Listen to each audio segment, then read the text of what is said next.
a particular one of the five elements destroyed that world and then created it again. You know, it restarted itself. Indeed. So there's like four destructions and moving into another cycle of sorts. Yeah. And I was looking at this, and there's one, the blue character, which is the last ring in the Olympic logo. The blue character is symbolic for water. It's called Baby. It's a weird little critter. I don't know what you want to call it. Yeah. But it's symbolic for water, strong in water spots, and she reflects the blue Olympic ring. And this is the only of the five characters that's got a spiritual third eye. Yeah. So I'm thinking, why has this got a spiritual third eye? And then you think about this Diana's ring of water, and then you think about this spiritual third eye in the mascot, and you think of water obviously is symbolic for Aquarius. There's this idea that we're moving into this blue ring of the Olympics, if you know what I mean. Yeah. I mean, to explain this better, those Olympic rings for me are the 5 cycles of time from the main calendar. Only one's connected to another. And it's almost like there's the transition stage where the two rings meet up. If you understand what I'm trying to say. Yeah, that's very interesting. Yeah. And so when, for instance, you've got a set of films like by J.R. Tolkien, the Lord of the Rings, what it really means is the Lord of the Cycles of Time. Yeah. Right. And so then when you think about the trilogy, you had the Fellowship of the Ring, which incidentally opens up with Gandalf's birthday on the 111th birthday, 111, which is obviously a pyramid number. You've got Fellowship of the Ring moving into the Two Towers, sounds symbolic to World Trade Center if you like, moving into Return of the King. Same thing, they're on about buying us into another messianic prophecy.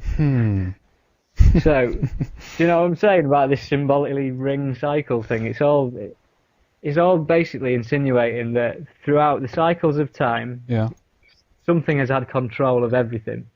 And what I'm trying to propose is that when, for instance, in Egypt, they pretty much know that the Grand Pyramid, the Great Pyramid, started fully formed as such, and then the Egyptian civilization went into decline from there and after. All the pyramids that followed it were in like disrepair. They don't stand the test of time, if you know what I mean. Yeah. And obviously, everyone believes that before that, there was obviously the Great Flood of sorts. Potential like the Great Flood, which essentially came after the destruction of Atlantis. So I don't know too much about Atlantis myself, except it's supposed to be a highly technological, civilization of sorts. Indeed. But if you think about these cycles of time, Atlantis was destroyed. The same power structure, whatever, managed to survive it anyhow because they had the technology to survive it, and then they restarted again straight with the pyramid back into the next cycle. Well, there you go, and I think that's an extremely interesting point because to some extent we can, to some extent we can say that we are in kind of that technological advancement, as it were, right now, and we're also kind of approaching it. It's the speed up of the thing, and it's like, we're going to be like at the peak of our civilization, as it were, or whatever we want to call it.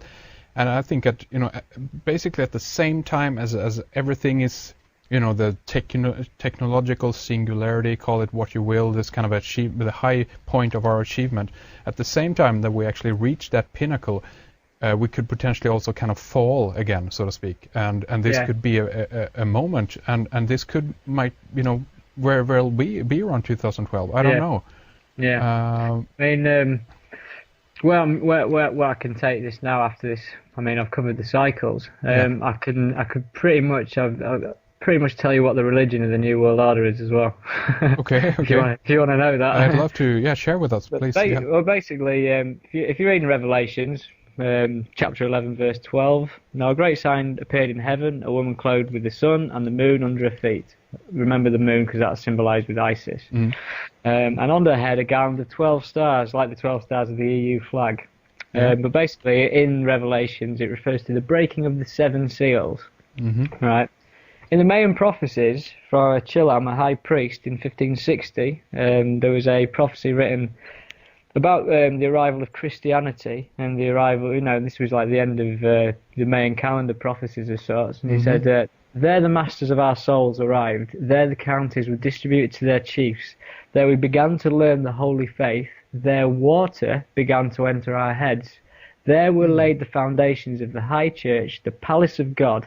there the principle of the 7 sacraments were founded. So 7 again, 7 seals in Revelation, 7 sacraments in the main prophecies. And I do Reiki, so I know what there's 7 of, and there's 7 chakras. 7 sacraments, 7 chakras, same word, same thing to me. Yeah. And as a confirmation of that, on my blog, there's some more deciphering of imagery. And if you have an issue of the UK passport from 1998, I think that's when mine was issued, there's an image of the rose, the thistle, and the daffodil, which are the flowers of England, Scotland, and Wales. But as I've said, these images have 2 meanings, and they have 2, they have a duality. And this image that no one knows what it is, it's on a page called Reserved for Observations Only, with a number 11 on the page. It's basically showing a diagram of the chakra system. And you can correlate that because basically the heart chakra lines up with an image of a heart, and the solar plexus chakra aligns up with an image of a sun. So basically you've got this thing, but even more concerning, or not concerning, on the root chakra and the crown chakra, it's signed with a inverted pentagram. Really? So you think about that, there's an inverted pentagram on your crown chakra and your root chakra. Now, I don't know what that's symbolically saying, but it's obviously involving spiritualism. Yeah. And if this is in the UK passport, I mean, it's beyond me that our government have ever acknowledged the chakras. I've never known that in my entire life. Yeah. But as a further proof to the New World Order religion is going to be based on spirituality. The Tibetan flag. I don't know if you've seen this. I've recently picked this up myself because of all the kerfuffle with the Olympic torch and the Dalai Lama and everything. Yeah. Basically, it's become pretty apparent that the Free Tibet movement was funded by the CIA. Because it was a way to rise up against China. But essentially, like, ignoring that, if you look at the Tibetan Buddhist flag, or the Tibetan flag that they used from 1912 to 1950, which is banned by China now, if you look at that, it depicts what is a mountain, but it's not a mountain, it's a pyramid. And at the top of the pyramid is a sun. Right? So essentially you've got a pyramid with an all-seeing eye on the banned Tibetan flag that the Tibetan Buddhists used to represent themselves. So what is that saying about Tibet in 1912 to 1950 when they used that flag? It's almost like it's a blueprint for, the New World Order's religion of sorts, based on meditation, spirituality, chakras, and, all that goes with it. I mean, I'm looking at a picture of the Tibetan flag right now, and even the fact that there's 2, lions, if you will, that is holding up the eternal flame, and even the word itself, if you look at pyramidion or pyramidos, I should say, that's basically fire in the middle. So I mean, they give you the hint right there that this is a pyramid, and then you have the sun in the backdrop. I mean, it's incredible.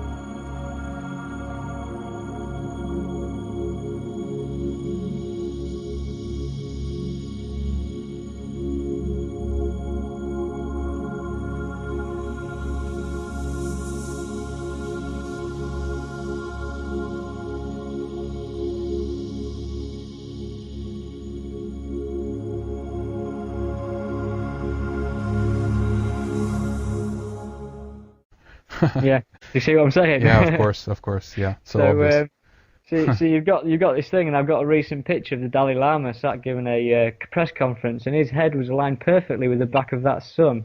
And this is what I'm trying. This is where I'm moving to some weird stuff, because obviously this New World Order religion is basically still sun worship, but it's based on spiritual sun worship. It's going to combine Islam and Christianity. And it's through the emergence of Isis and the resurrection of a sun god. This is how it's going to happen. Yeah. But the thing is, obviously, New Age talk, conspiracy theories, and all of this stuff that's put out there, these are low-level distractions and stuff. And obviously, the New Age spirituality movement, it's not a bad thing in itself. But essentially, if you look at where it probably started from something very different to what we expect.